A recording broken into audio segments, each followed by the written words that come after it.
20 ಲಕ್ಷ ಕೋಟಿ black money ಬರುತ್ತೆ ಅಂತ ಹೇಳಿದರು, ಬಂದಿಲ್ಲ. ಸ್ವಿಸ್ ಬ್ಯಾಂಕಿಂದ ಕಪ್ಪು ಹಣ ತರ್ತೀವಿ ಅಂತೇಳಿ ತಂದಿಲ್ಲ. ರೈತರು ಪ್ರತಿಭಟನೆ ಮಾಡ್ತಾ ಇದ್ದಾರೆ. ಇವತ್ತಿಗೂ ಕೂಡ ರೈತರು ಪ್ರತಿಭಟನೆ ಮಾಡ್ತಾ ಇದ್ದಾರೆ ಡೆಲ್ಲಿಯಲ್ಲಿ. ಹಿಂದುತ್ವ ಆಧಾರಿತ ಧರ್ಮದ ಆಧಾರಿತ ರಾಷ್ಟ್ರೀಯತೆಯನ್ನು ಜನರಿಗೆ ಆ ರಾಷ್ಟ್ರೀಯತೆಯನ್ನು ನಂಬಿಸ್ತಕ್ಕಂಥ ಪ್ರಯತ್ನವನ್ನು ಮಾಡ್ತಾ ಇದ್ದಾರೆ.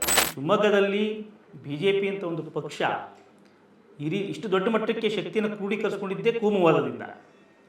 ರಾಜ್ಯ ಸರ್ಕಾರ ಕೊಟ್ಟ ಕಾಂಗ್ರೆಸ್ ಸರ್ಕಾರ 2023ರ ಅಸೆಂಬ್ಲಿ ಎಲೆಕ್ಷನಲ್ಲಿ ಒಂದು ಜನರಿಗೆ ಏನು ಕೊಡ್ತೀವಿ ಅನ್ನೋದನ್ನು ಒಂದು ಗ್ಯಾರಂಟಿ ಅಂತೇಳಿ ಒಂದು ಅಫಿಡವಿಟ್ ಮೂಲಕ ಜನರಿಗೆ ಹೇಳ್ಕೊಟ್ರು. ಕೇಂದ್ರ ಸರ್ಕಾರ 2019 ಚುನಾವಣೆಯಲ್ಲಿ ಕೊಟ್ಟಂಥ ಭರವಸೆಗಳಾಗಲಿ, ಅದರ ಹಿಂದೆ ನಡೆದಂಥ 2014ರಲ್ಲಿ ನಡೆದಂಥ ಚುನಾವಣೆಗಳಲ್ಲಿ ಕೊಟ್ಟಂಥ ಭರವಸೆಗಳಲ್ಲಿ ಇಷ್ಟು ಮಟ್ಟಿಗೆ ಈಡೇರಿದ್ದೇವೆ ಅಂದರೆ ವ್ಯಕ್ತಿಗತವಾಗಿ ತಲುಪ್ತಕ್ಕಂಥ ಯಾವ ಕಾರ್ಯಕ್ರಮಗಳು ಕೇಂದ್ರ ಸರ್ಕಾರದ ಮುಂದೆ ಇಲ್ಲ. 2 ಲಕ್ಷ ಉದ್ಯೋಗ ಕೊಡ್ತೀವಿ ಅಂತ ಹೇಳಿದರು. ಇವತ್ತಿಗೂ ಪ್ರತಿಯೊಬ್ಬರಿಗೆ 15 ಲಕ್ಷ ರೂಪಾಯಿ ಕೊಡ್ತೀವಿ ಅಕೌಂಟಿಗೆ ಅಂತ ಹೇಳಿದರು. ಕಪ್ಪು ಮನಿ, ಬ್ಲ್ಯಾಕ್ ಮನಿ ಡಿಮಾನಿಟೈಸೇಷನ್ ಮಾಡಿದ ಮೇಲೆ 20 ಲಕ್ಷ ಕೋಟಿ ಬ್ಲ್ಯಾಕ್ ಮನಿ ಬರುತ್ತೆ ಅಂತ ಹೇಳಿದರು, ಬಂದಿಲ್ಲ. ಸ್ವಿಸ್ ಬ್ಯಾಂಕಿಂದ ಕಪ್ಪು ಹಣ ತರ್ತೀವಿ ಅಂತೇಳಿ ತಂದಿಲ್ಲ.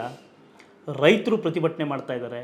ಇವತ್ತಿಗೂ ಕೂಡ ರೈತರು ಪ್ರತಿಭಟನೆ ಮಾಡ್ತಾ ಇದ್ದಾರೆ ಡೆಲ್ಲಿಯಲ್ಲಿ, ಗಡಿಗಳಲ್ಲಿ. ಅಂದರೆ ನೀವು ಯಾವ ಬೇಡಿಕೆಯನ್ನು ಕೂಡ ಸಮುದಾಯದ ಬೇಡಿಕೆಯನ್ನು ಈಡೇರಿಸ್ತಿಲ್ಲ.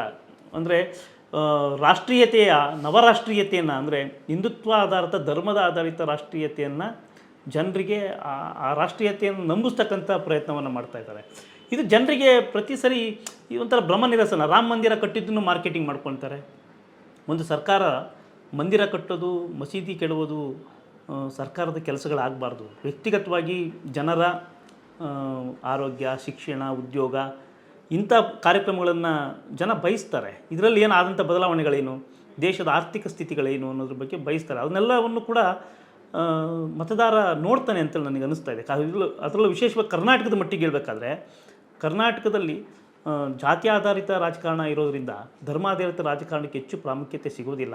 ಯಾವುದೋ ಒಂದು 2019ರಲ್ಲಿ ಮೆಜಾರಿಟಿ ಆಫ್ ಬಂತು ಅಂತ ಅಂದ್ಕೊಂಡಿದ್ದ ತಕ್ಷಣ ಅದೇ ಮುಂದುವರಿಯುತ್ತಂತ ಈಗಲೇ ಅಂದ್ಕೊಳಕ್ಕಾಗೋದಿಲ್ಲ. ಹಾಗಾಗಿ ರಾಜ್ಯ ಸರ್ಕಾರ ಕೊಟ್ಟಂಥ ಗ್ಯಾರಂಟಿ ಕಾರ್ಯಕ್ರಮಗಳು ಕೇಂದ್ರ ಸರ್ಕಾರದ ಜೊತೆ ತುಲನೆ ಮಾಡಿ ನೋಡಿದಾಗ ಏನೂ ಇಲ್ಲ ಅಂತ ಅನಿಸ್ಬಿಡುತ್ತೆ. ಸಹಜ ಅದು ಮತದಾರನಿಗೆ. ಜನರಿಗೆ ಅತಿಯಾದ ಅಮೃತನೂ ವಿಷ ಅನ್ನೋಂಗೆ. ಈಗ ಶಿವಮೊಗ್ಗದ್ದು ನೀವು ಹೇಳ್ದಂಗೆ ಆ ಸ್ಟ್ರಕ್ಚರ್ಸ್ ಇದೆಯಲ್ಲ, ಈ ನೆಲದ ಸ್ಟ್ರಕ್ಚರ್ಸ್, ಅದು ಪ್ರಗತಿಪರ ಚಳುವಳಿಗಳು ಮತ್ತು ವೈಚಾರಿಕ ನೆಲೆಗಟ್ಟಿನ ಮೇಲೆ ಶಿವಮೊಗ್ಗ ಜಿಲ್ಲೆಯನ್ನು ನಾವು ಗುರುತಿಸ್ತೇವೆ. ನೋಡಿ, ಗೇಣಿ ಹೋರಾಟ ಅಂತಕ್ಕಂಥದ್ದು ಇಡೀ ಜಗತ್ತು ಕಂಡಂಥ ರಕ್ತರಹಿತ ಕ್ರಾಂತಿ. ಅದು ಹಿಂಸೆ ಇಲ್ಲದೆ ಒಂದು ಸಾಮಾಜಿಕ ನ್ಯಾಯವನ್ನು ನೆಲೆಗೊಳಿಸ್ತಕ್ಕಂಥ ಬಹುದೊಡ್ಡ ಚಳುವಳಿ ಅದು. ರೈತ ಚಳುವಳಿ, ದಲಿತ ಚಳುವಳಿ, ಮಹಿಳಾ ಚಳುವಳಿ, ವಿದ್ಯಾರ್ಥಿ ಚಳುವಳಿಗಳಿಗೆ ಇಲ್ಲಿ ಭೂಮಿಕೆ ಇದೆ. ಸೊ ಇಲ್ಲಿ 80ರ ದಶಕದಲ್ಲಿ ಕೋಮುವಾದ ನುಸುಳಿದ್ದಿದೆಯಲ್ಲ, ಇದು ಅತ್ಯಂತ ವಿಪರ್ಯಾಸ ಸಂಗತಿ. ನನಗನ್ಸುತ್ತೆ ಬಹುಶಃ ಇದಕ್ಕೆ ಕೊನೆ ಆಗ್ತಕ್ಕಂಥ ಸಂದರ್ಭಗಳನ್ನು ನಾವು ಎದುರು ನೋಡ್ತಾ ಇದ್ದೀವಿ. ಜನರಿಗೆ ದಿನ ಬೆಳಗಾಗಿ ನೆಮ್ಮದಿ ಬೇಕು. ನಮ್ಮ ಮಕ್ಕಳು ಶಾಲೆಗೆ ಹೋದರೆ ಸೇಫ್ಟಿಯಾಗಿ ಮನೆ ಬರ್ತಾರ? ನಾವು ಪೇಟೆಗೆ ಹೋದರೆ ಯಾವುದೇ ಗಲಾಟೆ ಇಲ್ಲದಲೇ ಹೊರಗೆ ಮನೆ ಸೇರ್ಕೊಳ್ತೀವ? ಭದ್ರತೆ ಬೇಕಲ್ಲ. ಕೈಗಾರಿಕೆಗಳು ಬರಬೇಕಲ್ವ, ಅಭಿವೃದ್ಧಿ ಬರಬೇಕಲ್ಲ. ಅಪಾರವಾದಂಥ ನೈಸರ್ಗಿಕ ಸಂಪನ್ಮೂಲ, ನೀರಿದೆ, ವಿದ್ಯುತ್ ಇದೆ ಈ ಭೂಮಿಯೊಳಗೆ, ಮತ್ತು ಕಮ್ಯುನಿಕೇಷನ್ಸ್ ಇದೆ, ರೈಲು, ಈಗ ವಿಮಾನ ನಿಲ್ದಾಣ ಆಗಿದೆ. ಸೊ ನಾವು ಕಮ್ಯುನಿಕೇಷನ್ ಡೆವಲಪ್ಮೆಂಟ್ ಮಾಡ್ತೀವಿ, ಇನ್ಫ್ರಾಸ್ಟ್ರಕ್ಚರ್ ಡೆವಲಪ್ಮೆಂಟ್ ಮಾಡಿದ್ದೀವಿ.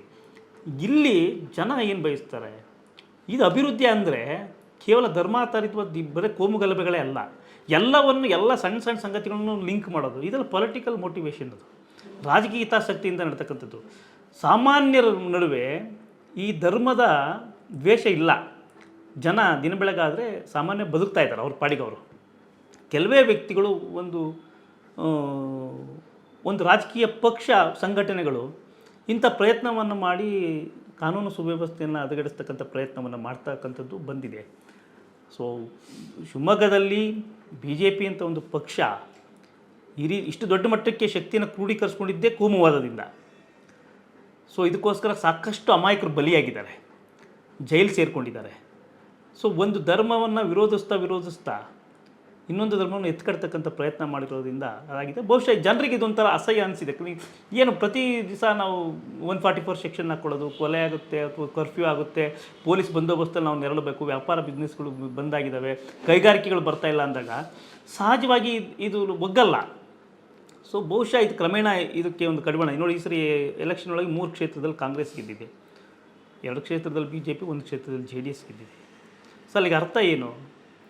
ಜನ ಮತದಾರ ಇದನ್ನು ತಿರಸ್ಕರಿಸ್ತಾ ಇದ್ದಾನೆ. ಇಂಥ ಕೋಮು ಆಧಾರದ ಮೇಲೆ, ಕೋಮು ವೈಷಮ್ಯದ ಮೇಲೆ ರಾಜಕಾರಣವನ್ನು ಅಷ್ಟು ಸುಲಭಕ್ಕೆ ಒಪ್ಕೊಳ್ಳೋದು, ಕ್ರಮೇಣ ಅದಕ್ಕೆ ನೆಲೆ ಇರೋದಿಲ್ಲ ಅಂತೇಳಿ ನನಗೆ ಅನ್ನಿಸ್ತಾ ಇದೆ.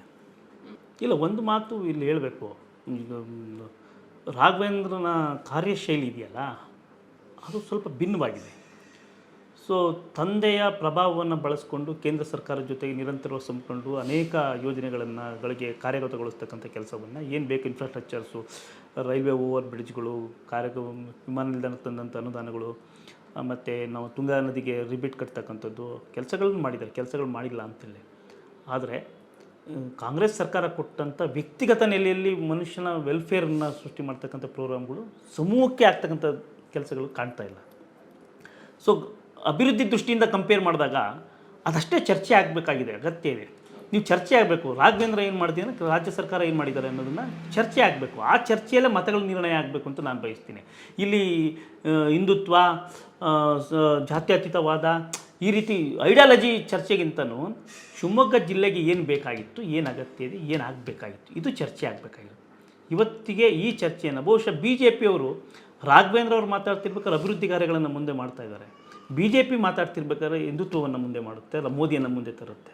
ಬಟ್ ಕಾಂಗ್ರೆಸ್ಸಿಗಿರ್ತಕ್ಕಂಥದ್ದು ಒಂದೇ ಒಂದು ಕಾರ್ಯಕ್ರಮ, ಅದು ಸಂವಿಧಾನ ಮತ್ತು ತಾನು ಕೊಟ್ಟಂಥ ಗ್ಯಾರಂಟಿ ಪ್ರೋಗ್ರಾಮ್ಸ್ಗಳು.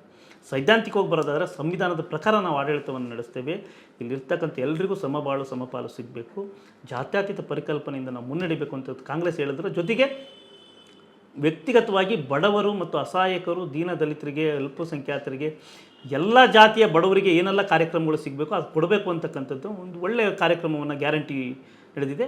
ಚರ್ಚೆ ನಡೆಯೋದೇ ಆದರೆ ಗ್ಯಾರಂಟಿ ವರ್ಸಸ್ ಸಂಸದ ರಾಘವೇಂದ್ರ ಅವರ ಅಭಿವೃದ್ಧಿ ಕಾರ್ಯಗಳು ಅಂತ ಅವ್ರು ಏನು ಹೇಳ್ಕೊಳ್ತಾರೆ ಅದ್ರ ಬಗ್ಗೆ ಚರ್ಚೆ ನಡೀಬೇಕು ಅಂತೇಳಿ ನಾನು ಅಂದ್ಕೊಳ್ತೀನಿ.